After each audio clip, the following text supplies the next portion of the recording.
नमस्कार, स्वागत है आपका। आपके साथ मैं हूं अमित गर्ग शुक्ला। लोकसभा चुनाव के लिए बीजेपी ने अपने 195 सीटों के लिए पत्ते खोल दिए हैं। बीजेपी की पहली लिस्ट में करीब सभी दिग्गजों का नाम फाइनल हो चुका है। पीएम मोदी वाराणसी सीट से उम्मीदवार हैं तो अमित शाह गांधीनगर से चुनावी मैदान में है। राजनाथ सिंह लखनऊ से बीजेपी के प्रत्याशी हैं। तो वहीं अगर यूपी और उत्तराखंड की बात करें तो यूपी की 51 सीटें और उत्तराखंड की 3 सीटों पर उम्मीदवारों के नाम का ऐलान कर दिया गया। कुल मिलाकर 195 उम्मीदवारों के नाम का ऐलान किया गया। यूपी की 51 सीटों पर उम्मीदवारों के नाम का ऐलान किया गया। यूपी की जिन 51 सीटों पर उम्मीदवारों के नाम का ऐलान किया गया है, उन सीटों में जो बड़ी सीटें हम आपको बताते हैं। खीरी से अजय मिश्रा टेनी एक बार फिर से चुनावी मैदान में है। इसके अलावा साध्वी निरंजन ज्योति पर पार्टी ने एक बार फिर से भरोसा जताया और उनको फतेहपुर सीट से अपना प्रत्याशी बनाया है। इसी तरीके से राजनाथ सिंह एक बार फिर से लखनऊ से चुनावी ताल ठोकेंगे। स्मृति ईरानी तीसरी बार अमेठी से चुनावी मैदान में होंगी। सत्यपाल सिंह बघेल एस बघेल को आगरा से, अजय मिश्रा टेनी जैसा कि हमने आपको बताया खीरी से, और साध्वी निरंजन ज्योति को फतेहपुर से उम्मीदवार बनाया गया है। आगे जो बड़े नाम है वो भी हम आपको दिखाने वाले हैं। राजनाथ सिंह लखनऊ से एक बार फिर से चुनावी मैदान में। संजीव बालियान पर पार्टी ने एक बार फिर से भरोसा जताया है, उनको फिर से मुजफ्फरनगर सीट से चुनावी मैदान में उतारा है। मैं सबसे पहले अपने नेतृत्व को धन्यवाद देना चाहता हूं कि जिन्होंने 9वीं बार हमारे ऊपर अपना विश्वास व्यक्त किया है। साथ ही साथ मैं अपने राष्ट्रीय अध्यक्ष जी को भी धन्यवाद देता हूं कि जिन्होंने मुझे एक महत्वपूर्ण अवसर दिया है, और यशस्वी प्रधानमंत्री जी को भी धन्यवाद देना चाहता हूं कि जिनके मंत्रिमंडल में काम करते हुए उन्होंने विश्वास मेरे ऊपर व्यक्त किया है, उनको भी धन्यवाद देता हूं। देश के गृह मंत्री अमित शाह जी को भी धन्यवाद देता हूं। देश के रक्षा मंत्री राजनाथ सिंह जी को भी धन्यवाद देना चाहता हूं, और सभी जो हमारे बोर्ड के सदस्य हैं उन सबको भी मैं बहुत बहुत धन्यवाद देता हूं।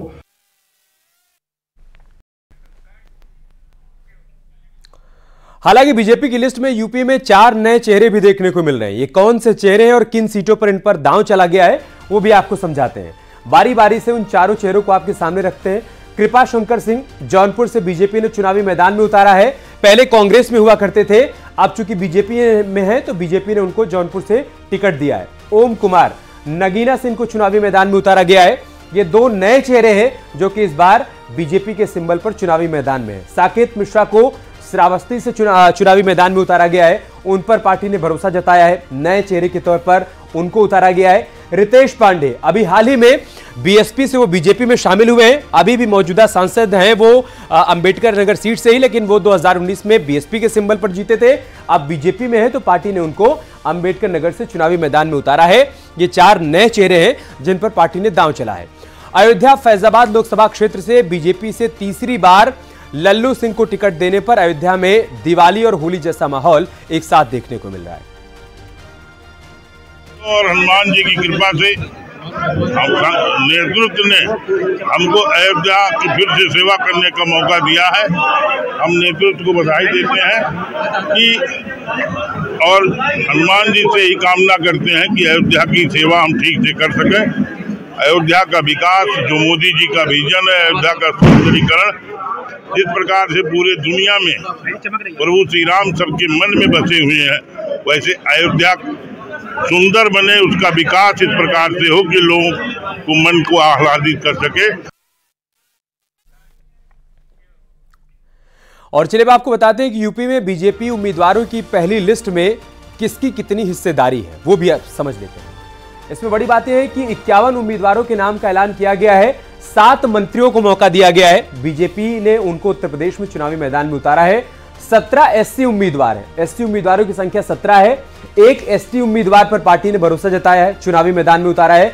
5 महिला उम्मीदवार, यानी आधी आबादी को भी पूरा अधिकार दिया गया है। 5 सीटों पर महिला कैंडिडेट उतारे गए हैं। 4 नए चेहरों को मौका मिला गया है। वो चारों चेहरे भी हमने आपके सामने रख दिए। तो 51 सीटों पर प्रत्याशियों का नाम का ऐलान किया गया। उसमें जो बड़ी बातें हम आपके सामने रख रहे हैं, 17 एससी उम्मीदवार हैं, 5 महिला उम्मीदवार हैं, 7 मंत्रियों को मौका दिया गया है, 1 एसटी उम्मीदवार हैं और 4 नए चेहरे इस बार चुनावी मैदान में ताल ठोकते हुए नजर आ रहे हैं।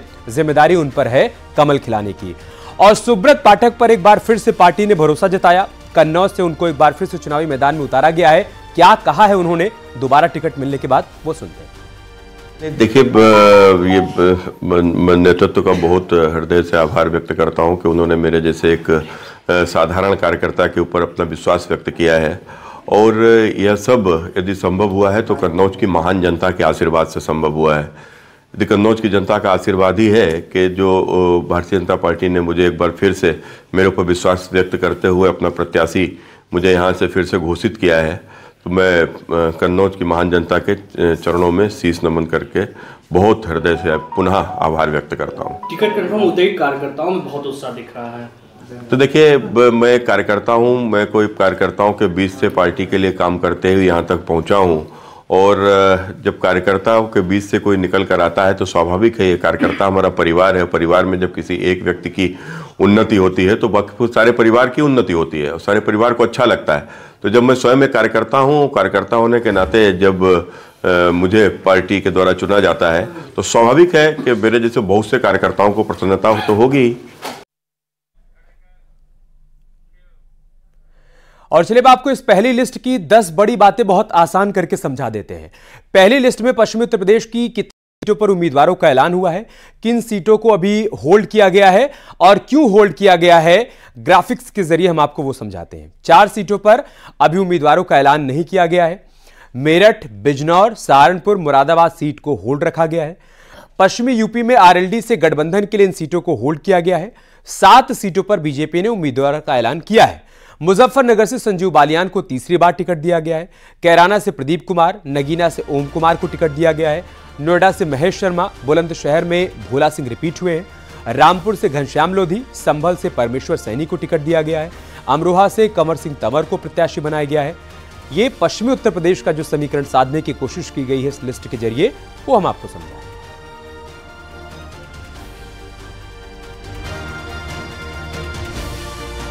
और बीजेपी उम्मीदवारों को सीएम योगी ने बधाई दी है। राष्ट्र नीति पर देशवासियों का अटूट विश्वास, सभी की विजय सुनिश्चित है, ये कहा है मुख्यमंत्री योगी आदित्यनाथ ने। बधाई दी है उन्होंने, शुभकामनाएं दी हैं। आज ही पहली लिस्ट जारी हुई है। 195 उम्मीदवारों के नाम का ऐलान किया गया है।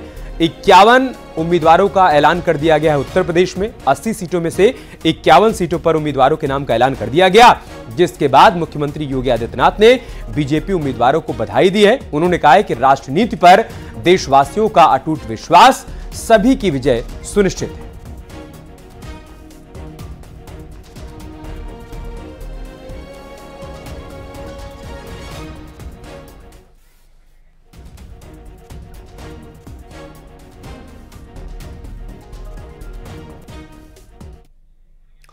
और अब बात उन 4 भोजपुरी कलाकारों की जिन्हें बीजेपी ने पहली लिस्ट में जगह दी है। रवि किशन, ये वो नाम है जिस पर पार्टी ने एक बार फिर से भरोसा जताया है। पहले आप दिनेश लाल यादव निरहुआ को देख लीजिए। आजमगढ़ से उपचुनाव में उन्होंने जीत दर्ज की, कमल खिलाया। पार्टी ने कहा कि जाइए एक बार फिर से कमल खिलाइए, आपके ऊपर जिम्मेदारी है।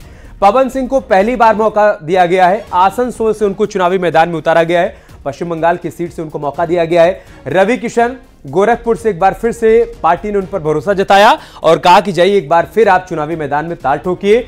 मनोज तिवारी उत्तर पूर्वी दिल्ली से, दिल्ली का वो चेहरा जो कि एक बार फिर से रिपीट हो रहा है, वरना दिल्ली में बड़े पैमाने पर बदलाव किए गए हैं, लेकिन पार्टी ने मनोज तिवारी पर एक बार फिर से भरोसा जताया है। कुल मिलाकर भोजपुरी के इन 4 कलाकारों पर, 4 एक्टर पर पार्टी ने भरोसा जताया और इनके जरिए भोजपुरी वोटर्स को साधने की कोशिश की जा रही है। और अलाउद्दीन हमारे सहयोगी लखनऊ से हमारे साथ जुड़ चुके हैं। दिल्ली से संदीप हमारे सहयोगी हमारे साथ जुड़ चुके हैं। संदीप, मैं पहले आपके पास ही आ रहा हूं। 195 उम्मीदवारों की लिस्ट है। उत्तर प्रदेश की 51 उम्मीदवारों की लिस्ट है जो जारी की गई है और इसकी जो बड़ी बातें हैं वो हम दर्शकों को समझा रहे हैं। ज्यादा बदलाव देखने को नहीं मिल रहा है, लेकिन एक बात बहुत साफ है कि इन 51 चेहरों के जरिए बीजेपी ने मैसेज दे दिया है कि हमने 80 का लक्ष्य रखा है और 80 प्राप्त करके रहेंगे। बिल्कुल, जैसे अभी 2 दिन पहले बीजेपी में जो लंबा मंथन चला उसका अमृत अब लोगों के सामने आ गया है। 195 कैंडिडेट्स की लिस्ट घोषित कर दी गई। ये कैंडिडेट 16 राज्यों और 2 केंद्र शासित राज्यों के हैं, जिसमें सामाजिक और जाति समीकरण पर ही खास फोकस किया गया। अगर बात करें तो 57 कैंडिडेट ऐसे हैं जो ओबीसी वर्ग के हैं, वहीं 27 कैंडिडेट्स करीब ऐसे हैं जो एससी वर्ग के हैं, और साथ ही 28 महिलाओं को भी भागीदारी दी गई है। और अगर बात करें युवाओं की तो युवा 47 कैंडिडेट हैं इस लिस्ट में जिनकी उम्र 50 साल से कम है। इसके अलावा सीनियर लीडर्स भी हैं और 34 मंत्रियों को भी मैदान में उतारा गया है। ऐसे में आप समझ सकते हैं किस तरीके से बीजेपी ने लंबा मंथन किया और पूरी दमखम के साथ मैदान में उतरी, क्योंकि 34 मंत्रियों को मैदान में उतारा गया। ऐसे ही यूपी में भी समीकरण को ध्यान में रखा गया है, 51 कैंडिडेट्स मैदान में उतार दिए गए हैं। ऐसे में जो दिल्ली का भागदौड़ चल रही थी लंबे समय से लोगों की, वो कम होगी, क्योंकि ज्यादा सीटों पर प्रत्याशी घोषित हो गए हैं। वहां ज्यादा बदलाव देखने को नहीं मिल रहा है, क्योंकि 4 ही चेहरों में बदलाव हुआ है। इसके अलावा फिल्मी अभिनेताओं पे भरोसा जताया गया। यूपी में जैसे रवि किशन जो कि पिछली बार भी चुनाव लड़े थे, निरहुआ चुनाव लड़े थे, उनको फिर से मैदान में उतारा गया। 4 महिला कैंडिडेट्स को भी मैदान में उतारा गया। ऐसे बात करें तो महिलाओं के साथ साथ युवा और वरिष्ठ नेताओं को भी मैदान में उतारा गया है। जितनी उम्मीद की जा रही थी, जैसे चर्चाएं हो रही थी कि सर्वे में ज्यादा काफी टिकट कटने हैं, वैसा नहीं दिखा, क्योंकि जो बीजेपी को है अपने पुराने सांसदों पे भरोसा है, उनके काम पे भरोसा है, प्रधानमंत्री मोदी की गारंटी पे भरोसा, लिहाजा फिर से उन्हीं पर अपना दांव लगाएगी। ठीक है संदीप, आप बने रहे हमारे साथ। अलाउद्दीन, 51 उम्मीदवारों का ऐलान किया गया उत्तर प्रदेश में और 4 ही चेहरे हमें नए देखने को मिल रहे हैं। बाकी 47 चेहरों को रिपीट किया गया है। यह बता रहा है कि उनका रिपोर्ट कार्ड ठीक रहा, वो रिपोर्ट कार्ड में पास रहे, पार्टी उनके कामकाज से संतुष्ट रही।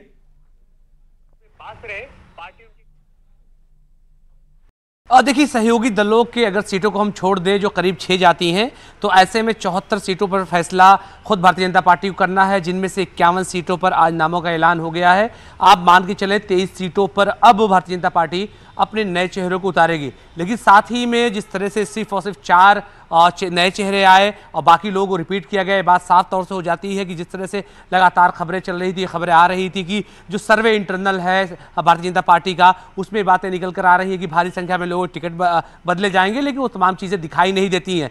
लेकिन जिन 23 जगहों पर अभी भी नामों के ऐलान बाकी है, उनमें सबकी नज़र भी एक बार है। उनमें से खास तौर से चाहे संगमित मौर्य की सीट हो, वीके सिंह की सीट हो, मेनका गांधी की सीट हो, वरुण गांधी की सीट हो, इन सब सीटों पर लोगों को इंतजार था कि आखिर कौन उतरेगा। रायबरेली की सीट पर अभी तक फैसला कोई नहीं हुआ है। तो ऐसे में रीता बहुगुणा जोशी जो कि प्रयागराज से सांसद हैं, उनकी सीट पर भी फैसला नहीं हुआ है। तो ऐसे में माना जा रहा है कि कुछ दिनों के बाद इन 23 सीटों पर से भी पर्दा उठ जाएगा। हालांकि भारतीय जनता पार्टी की कोर कमेटी जो कि चुनाव लड़ने में बेहद शानदार तरीके से पूरे देश में प्रदर्शन कर रही है, वो सोच समझ करके तमाम जगहों पर लोग उतारे गए हैं। और बिलाशक शुभा इस बात का जिक्र आप कर रहे हैं कि सर्वे भारतीय जनता पार्टी में कई स्तरों तक होता है, तो तमाम जो सर्वे हैं और तमाम स्तरों पर पास होकर के तमाम लोग रिपीट हुए हैं। आप पूर्वांचल से लेकर के पश्चिम तक देख लीजिए तो मैक्सिमम जगहों पर लोगों के चेहरे रिपीट हुए हैं। हालांकि जौनपुर में एक नाम थोड़ा सा चौंकाने वाला है, क्योंकि उनकी राजनीति पूरी तरह से मुंबई बेस्ड या महाराष्ट्र बेस्ड थी, तो ऐसे में उनको उतारे जाने के पीछे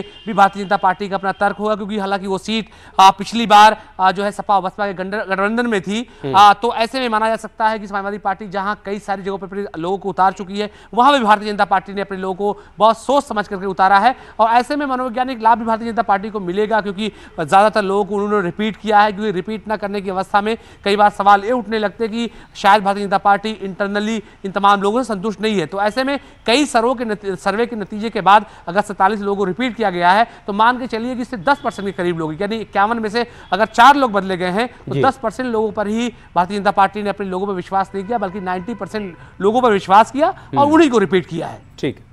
संदीप, जैसा अलाउद्दीन कह रहे हैं कि देखिए पहली लिस्ट ने तो हमको नहीं चौंकाया, सिर्फ 4 ही नए चेहरे देखने को मिले हैं, लेकिन जो आगे लिस्ट आएगी वो चौंकाएगी। अभी बीजेपी को जिन सीटों पर प्रत्याशियों के नाम का ऐलान करना है, वहां हमें चौंकाने वाले नाम देखने को मिल सकते हैं। जैसा कि अलाउद्दीन 2-4 नाम गिना भी रहे हैं कि मेनका गांधी का क्या होगा, वरुण गांधी का क्या होगा, संघमित्रा मौर्य का क्या होगा, या फिर तमाम ऐसे नाम हैं जिन नामों को लेकर लंबे समय से चर्चा होती रही। रीता बहुगुणा जोशी का भी नाम है इसमें से।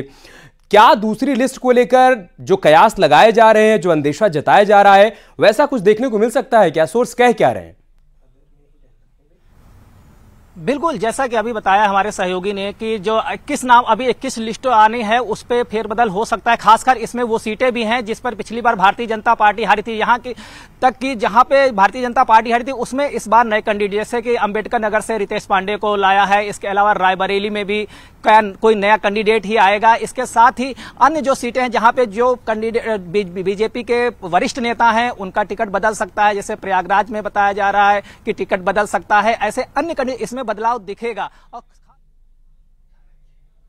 मन से, वचन से, कर्म से, अपनी पूरी यथाशक्ति से उनके इस संकल्प को पूरा करने में अपनी जी जान लगा देंगे। इस बार राम मंदिर भी है, मोदी जी का वो सारे जो कहे थे कि 10 साल में जो करके दिखाऊंगा, अब 47 तक का रोड मैप है।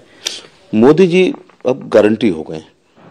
राजनीति में अक्सर आश्वासन होते थे और वो कभी सम्मेलनों में हम लोगों की बड़ी मजाकें उड़ती थी।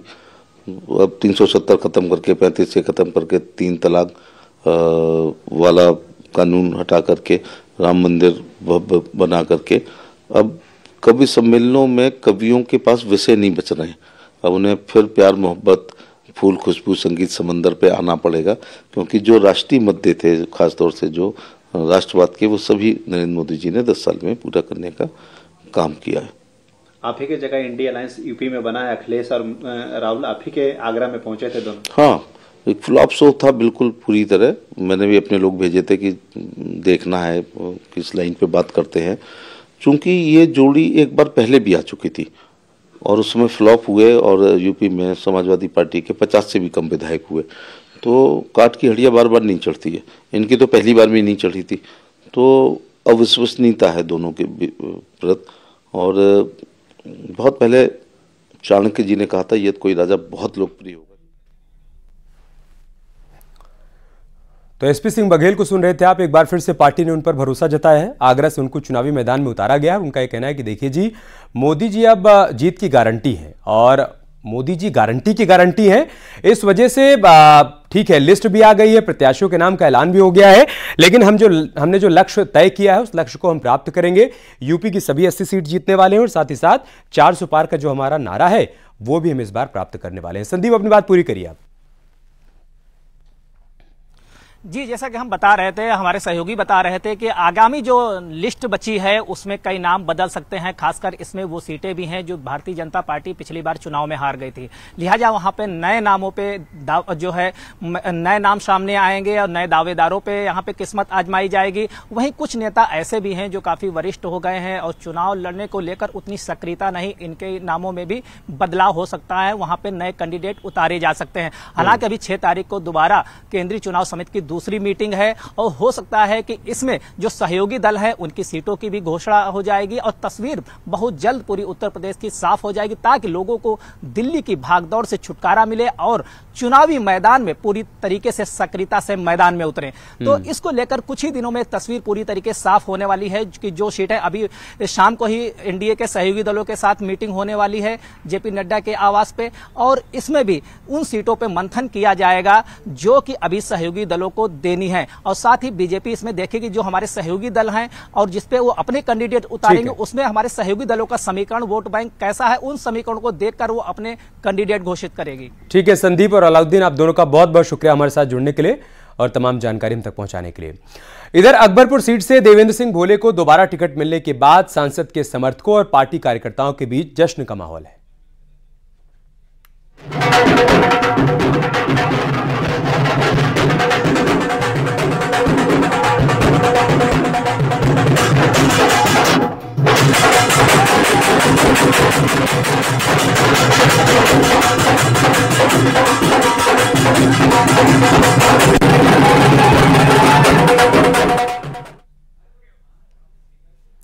और अब बात करते हैं एक और बड़ी खबर की। यूपी में आरओ और एआरओ की परीक्षा रद्द हो गई है। सीएम योगी का बड़ा फैसला, 6 महीने में दोबारा से परीक्षा होगी। एसटीएफ पूरे प्रकरण की जांच करेगी, गहनता से जांच की जाएगी और दोषियों के खिलाफ कड़ी कार्रवाई के निर्देश भी सीएम योगी की तरफ से दिए गए। परीक्षा की शुचिता से खिलवाड़ करने वालों को किसी भी स्थिति में छोड़ेंगे नहीं, दो टूक मुख्यमंत्री योगी आदित्यनाथ की तरफ से बात कही गई है। युवाओं के दोषियों को ऐसी सजा दिलाएंगे जो नजीर बनेगी। सिपाही भर्ती परीक्षा भी रद्द हुई थी। परीक्षा की शुचिता के लिए मुख्यमंत्री का बड़ा निर्णय। समीक्षा अधिकारी, सहायक समीक्षा अधिकारी, प्रारंभिक परीक्षा निरस्त हो गई है। युवाओं के हित में मुख्यमंत्री ने यह फैसला लिया है। आगामी 6 महीने में दोबारा से परीक्षा होगी। आरओ एआरओ प्रारंभिक परीक्षा की शुचिता से खिलवाड़ करने वालों को किसी भी स्थिति में छोड़ेंगे नहीं। युवाओं के दोषियों को ऐसी सजा दिलाएंगे जो कि नजीर बनेगी।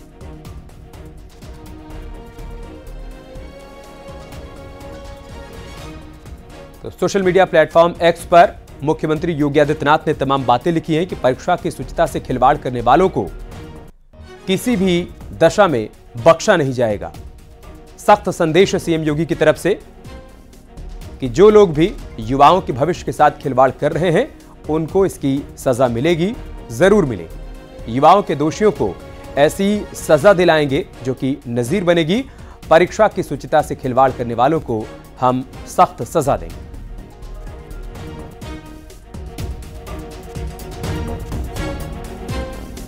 यार रुक रहे छोटे से ब्रेक के लिए, जल्द लौटेंगे कुछ और खबरों के साथ। आप देख रहे हैं न्यूज़ 18 उत्तर प्रदेश उत्तराखंड।